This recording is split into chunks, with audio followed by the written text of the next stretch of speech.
Had my addiction for like 8 years now, but heroin for like 3 or 4. How old are you? 20. 20? Yeah. So you started when you were early teens? Yeah. What did you start on first? K2. Why did you get started? How did you get started down the drug road? I mean, I was a pretty good kid, and I just started having problems when I was younger. It stemmed from other problems, but Like what kind of problem? being sexually molested, and Was that by a family member? my mom's ex-husband, yeah, Okay. stepped on. It divorced when I was 2 months old, and my dad was in his addiction too. No longer, he's, you know what I mean, he's doing good, but he was in his addiction, so he was never really there. And when we would be at his house or something on the weekends, he wouldn't be there. We'd stay with our grandparents. So I mean, my mom's always been there. My dad just starting to come around a little bit more. What kind of drugs was he taking? Cocaine, alcohol, constantly arrested. If he was clean, he was still hustling, and constantly getting charged. That's how my whole dad's side of the family is.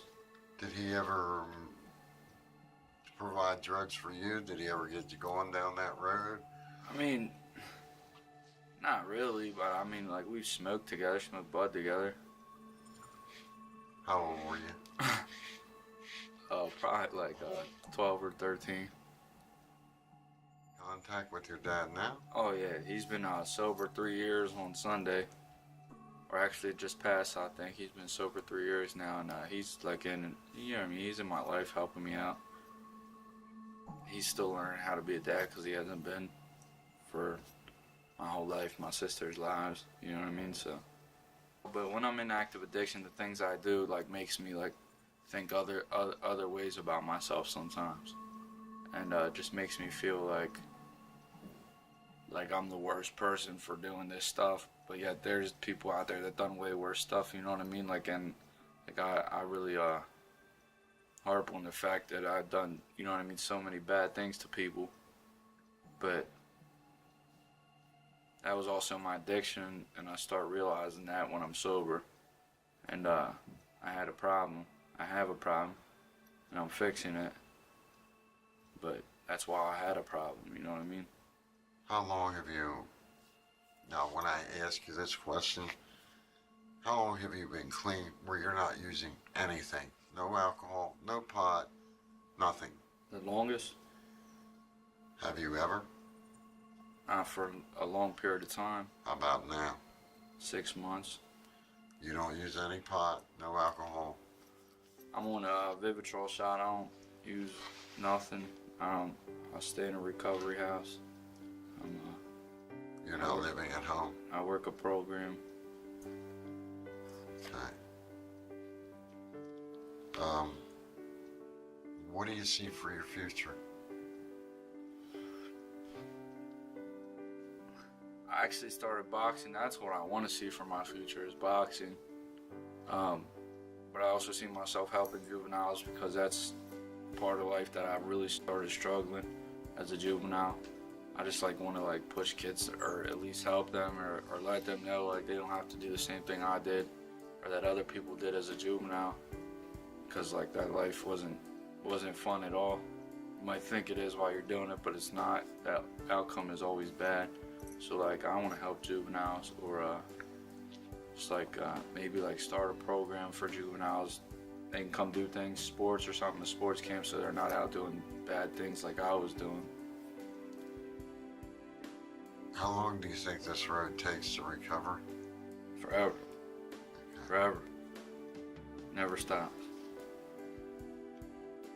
I've been doing wrong for so long, and now that I'm doing the right thing, or been trying to do the right thing, when good things happen, it boosts my self-esteem, which boosts my confidence, which Like it's just a pattern when good things happen to me. When I get sober, like I said, it boosts my self-esteem, and I become confident that things will work out and I will succeed. Because I'll be quite honest with you and quite frank with you, you're the first person that's in such an early stage of recovery that's saying that they have confidence. Do you think that's an honest statement? Okay. Because there are going to be a lot of viewers that are going to disagree with that statement. That's fine. And I'm probably one of them. That's how I feel. Uh-huh. Can that overconfidence also be a part of the problem of taking drugs? That you're confident you can get through it, that you're confident you can handle it?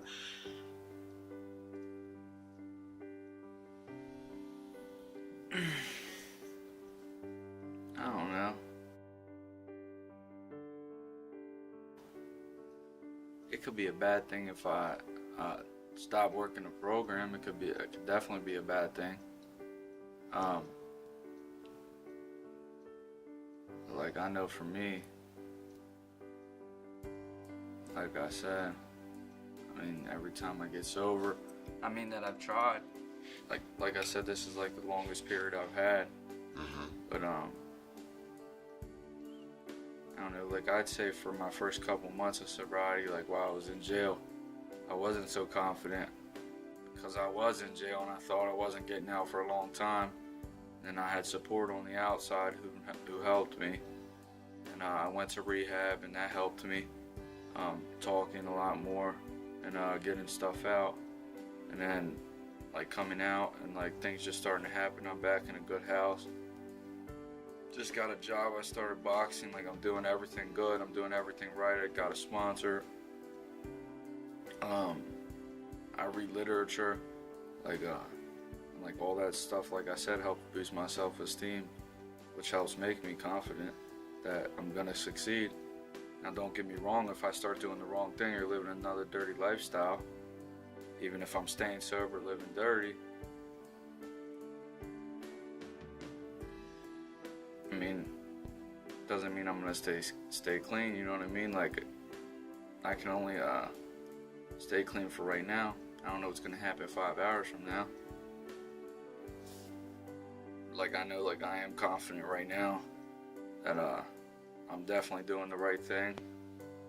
I'm going to places, I'm hanging out with positive people, and I'm staying around positivity all along. I try not to go to the places in the city where bad things happen, which is pretty much everywhere, but without somebody else, I try not to go there, or I definitely reach out. And I never really asked for help, and I started asking for help, and like I said, like all that stuff just makes me like real confident that like I will succeed as long as I take it one day at a time.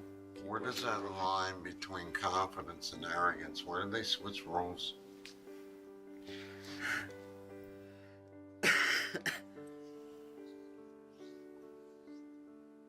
I don't know.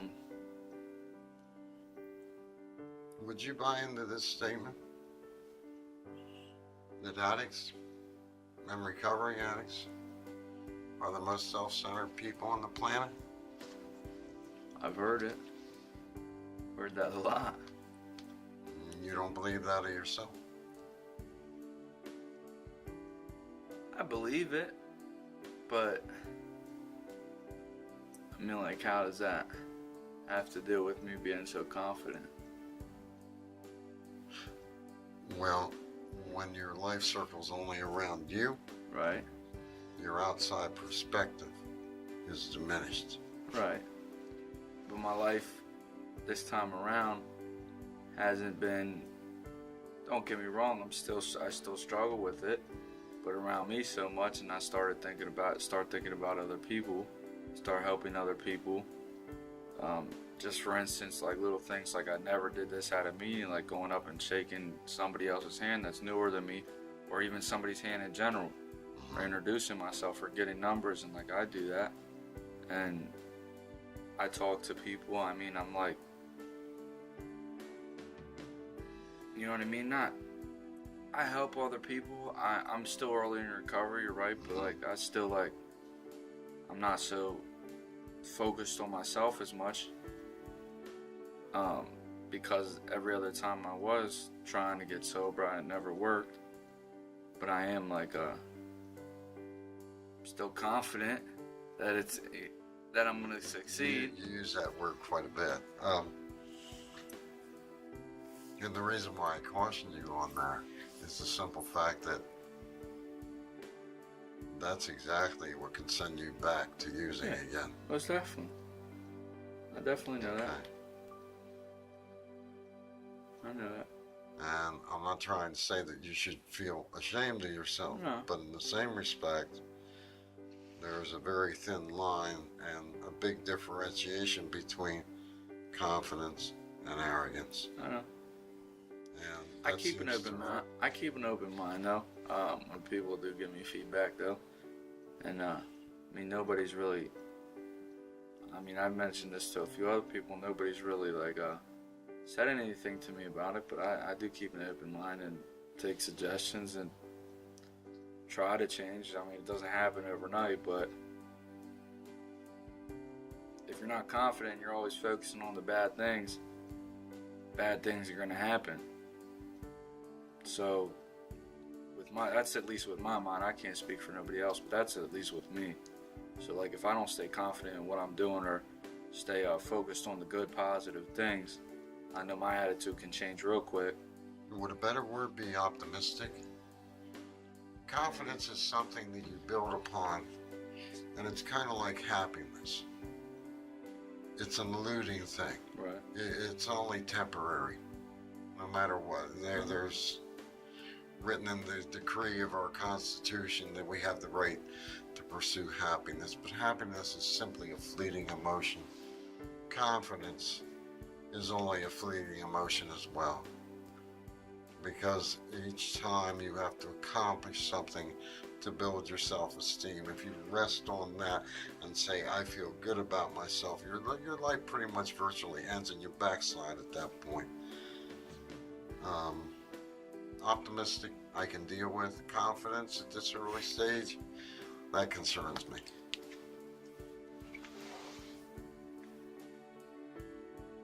I'm not being your counselor. I know. I'm just simply saying what I've seen so much of. And I think, personally, I think it's a dangerous emotion. It is. It can be.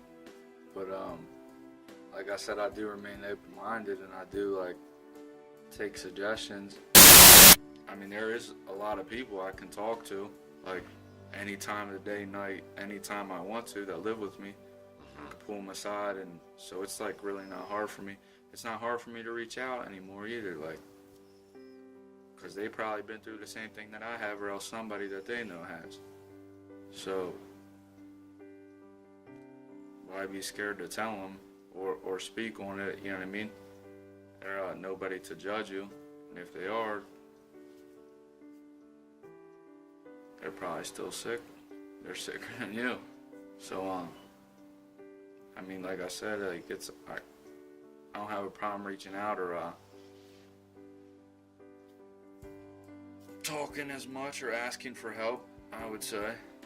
I did for the longest time, but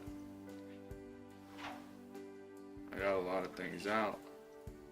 A more fresh mind coming to the streets, battling this addiction, so many people dying while I'm in rehab that I know, while I'm in jail that I know that just got out of jail, just sitting there talking to them, and they're dead.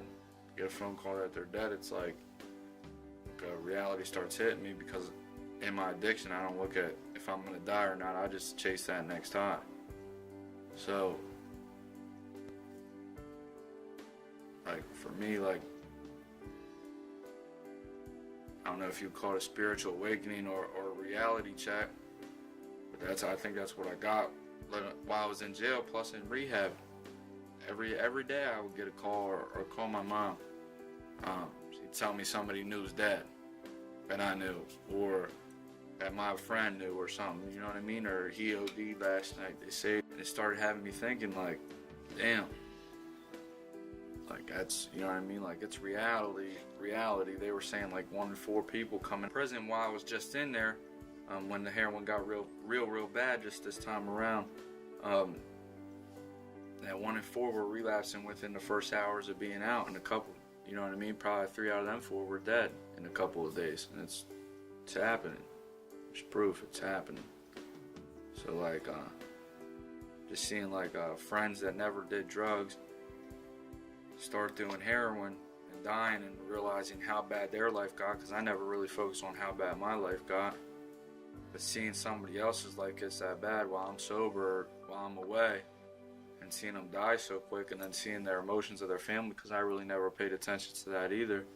How my family went through it. It's a family disease. How my family went through it and how bad it impacted my family. Like, realizing that now, it's like, it kind of like made me have a different outlook on things. Like, it kind of clicked on how more serious this was, or like you said, I'm playing with death every single time. Like, and that's really the truth. I never looked at it that way, but that's really the truth.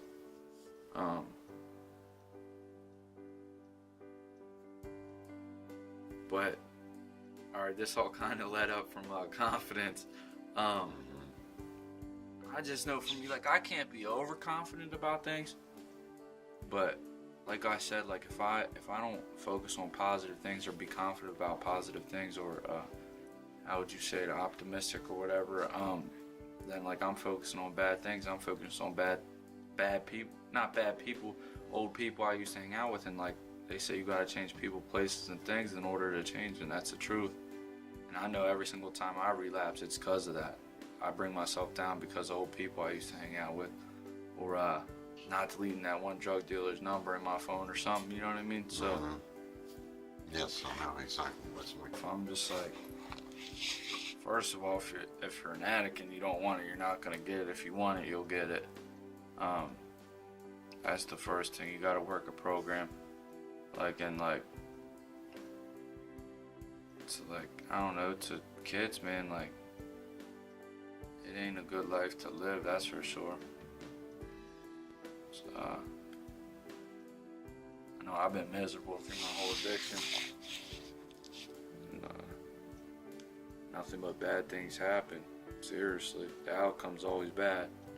Jails, institutions, or death. That's the truth. Constantly getting charged. That's how my whole dad's side of the family is. Did he ever provide drugs for you? Did he ever get you going down that road? I mean, not really, but I mean, like, we smoked together, smoked bud together. How old were you? Probably like 12 or 13. Contact with your dad now? Oh yeah, he's been sober 3 years on some. I've had my addiction for like 8 years now, but heroin for like 3 or 4. How old are you? 20. 20? Yeah. So you started when you were early teens? Yeah. What did you start on first? K2.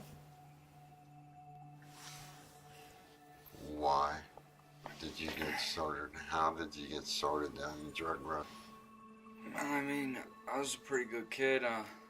Sunday, or actually it just passed, I think. He's been sober 3 years now, and he's like in, you know what I mean, he's in my life helping me out. He's still learning how to be a dad because he hasn't been for my whole life, my sister's lives, you know what I mean? So, but when I'm in active addiction, the things I do like makes me like think other ways about myself sometimes, and just makes me feel like I'm the worst person for doing this stuff. You know what I mean? He's doing good, but he was in his addiction, so he was never really there. And when we would be at his house or something on the weekends, he wouldn't be there. We'd stay with our grandparents. So I mean, my mom's always been there. My dad just starting to come around a little bit more. What kind of drugs was he taking? Cocaine, alcohol, constantly arrested. If he was clean, he was still hustling. And and I just started having problems when I was younger. It stemmed from other problems, but Like what kind of problem? being sexually molested, and Was that by a family member? my mom's ex-husband, yeah, Okay. stepdad. It divorced when I was 2 months old, and just, my dad was in his addiction too. No longer. He's